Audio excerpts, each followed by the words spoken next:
hello friends. I'm Flake. I've got another deck for you. This one is inspired. Actually, it's more than just inspired. The author of this deck that I'm playing is EndoZoa, somebody who's on the champions tier of the ladder in Mythgard. And I was looking for a deck outside of my comfort zone with using colors that I'm not typically very comfortable with. And I was asking for what's a good mid-range, something that can sort of bust through, have some good recovery, some good control options. And I found this list that Endo has called Chaos Reigns. The list I'm presenting to you is not his most updated list. This is the list that I particularly am playing, but EndoZoa's list is pretty damn good, and I want to show it and share it with you. Again, all credit for the design of this deck goes to EndoZoa. So cheers to you, and thanks again for letting me share this deck. Here is Chaos Reigns. All right, like I said, this is not my list. It's EndoZoa's list, but I did put in about 24 games or so with it, in which I went 16-8. It got me through some of the grindier levels of gold, wherein today I hit gold 6 with it. Part of that is probably because I haven't seen too much red-purple garbage bot play, but it's fine. There's not much rush happening where I was playing, and though it is prominent, a skilled player can still win with this deck. I am just not as skilled with this deck as I would like to be because of I only have limited reps with it. But still, we're going to go through it. I'll tell you how it's played and give you some of the little basics of it, and then give it a shot. Again, all credit goes to EndoZoa. All right, here we go. So we've got, we're using the Turn of Seasons and Impel as your power. So Turn of Seasons, again, is a nice placeholder until there's something a little bit more fitting for this. But I mean, Turn of Seasons is kind of your catch-all path that you can take. It's got the healing, the life gain, and the card draw. And again, you have Winter, which can cause you problems, but it is what it is. It's probably the best one for this deck, and there's really nothing else that you'd want. Journey of Souls, probably not. This is probably the best path and power. All right, so I've got 3 times Grinning Kolobok. Again, Grinning Kolobok is one of those cards that's really good to come out early because of the rampant potential. And again, the ramp that it generates is not gem oriented, so it goes above and beyond what you're burning. So if you get a good Grinning Kolobok going by late game, there's totally chances that you have 12, 13, 14 potential mana. I have 1 times Overkill. I have 1 Rewind Hex. I have double Wake the Bones. I have a single Detained. I have 2 Gallows Boy, 2 Raid the Tombs. I have 2 Vedma Sky Rangers. I have 2 Volkov Heavies. I've got the Traitorous Murmur. Traitorous Murmur is a great card. If you can time it precisely, if you know what your opponent is playing and figure out exactly what it is that is going to cause you the most grief, this is going to be an exceptional card. Obviously, it's a mythic. It's 6 mana, 3 green gem. It's going to be a powerful card, but boy, does this turn the tide. It is a phenomenal card.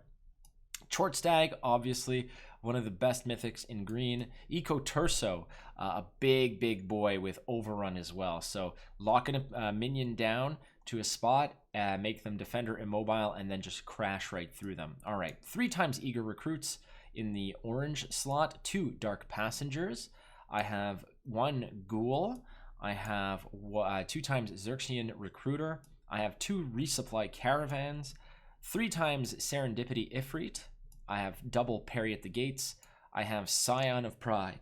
Scion of Pride is up there with the best mythics in the game. If you're talking about what mythics to craft based on particular colors that you enjoy, if you want to go into orange, this is probably one of the mythic wildcards that you want to burn is for Scion of Pride, a very versatile card. I have 2 Seal of Exiles, which can really lock down and crush certain opponents. 1 single Temptation. I have Lavish Proxy, and Armageddon Angel is your oh crap button when things are getting a little bit too juicy. All right, so there's the deck. How does it really work? Well, the deck works by ramping up with your Grinning Kolobok early, playing your Gallows Boy, playing your recruits, your eager recruits, and really ramping up as much as possible. This is not a burst deck. This is not necessarily a combo deck, though it can operate as such. This is a slow burn kind of mid-range ramp-up deck that is meant to maintain pressure against your opponent and sustain it with each turn, getting value trades, playing above your mana cap with the Grilling Cola box early, and really getting sort of punching above your weight class. Cards like Serendipity Ifrit is a 4/4 for 3 with a Divination 3. This is a great card to slam down. It provides a big body. If you're on the play and your opponent just put down a 2 cost, there's a good chance that a Serendipity Ifrit on 3 is going to be a more than a match for your opponent's minion. So it creates value trades, it blocks damage, it does a lot of work. Parry at the Gates, 2 draws, one of which you get to sort of cycle through and scry for, is fantastic. Seal of Exile is a great card as well to get rid of some problematic cards that you can essentially see coming. Cards like, if you see your opponent playing, I mean, it's not always the best. Seal of Exile against certain decks it just feels bad. But if your opponent's playing Red Rush and you see a Wyvern come down, Seal of Exile on that Wyvern is probably good for that 1 card plus the 3 additional that's in the deck or hand.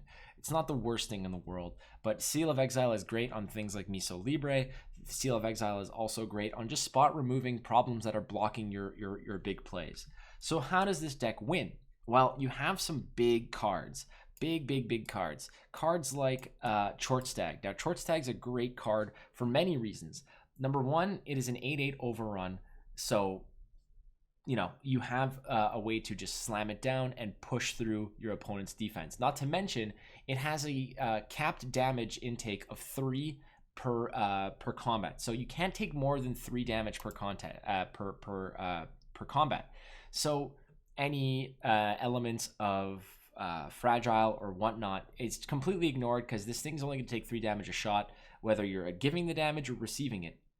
So oftentimes, slamming this in front of your opponent's minion is probably the best thing for you to do, no matter what it is, because it's going to survive that first instance of attack, and you attack right through it. It's a really difficult card for your opponent to deal with if they don't have spot removal. Now, it's not worded, so that's going to be problematic. But on top of all this, it has the Awaken ability of put a card from your Boneyard back into your hand. Now, if you get the right cycle of this, you're going to have a great time with Chort Stag, bringing back cards like your Scion of Pride, and then using Wake the Bones to bring back your Chort Stag, which brings back your Scion of Pride, and you keep getting value off of that. You're not just going to see the Chort Stag once or the Scion of Pride once. You're probably going to see it a few times. Now, if you want a few tips, with the Scion of Pride, you don't necessarily always want to use Scion of Pride's Pride of Place, which is the spell that it generates over here, the angel spell. What you want to do is sometimes you want to use it on your own creature. You want to upgrade a 1/1 recruit into a 4/4 lion, or whatever the hell that is, a nice little spirit lion. You can do that, and that might sneak enough damage through to get lethal. So just be very these turns require a lot of thought, thinking and thought process. It's not one of those decks where it's just remove everything off the board and then volition for victory. This is more of a deck that really keeps the board in your favor and outvalues your opponent on every turn. That's what your objective is here. Now, will you get rushed down by red-purple rush bots? You will.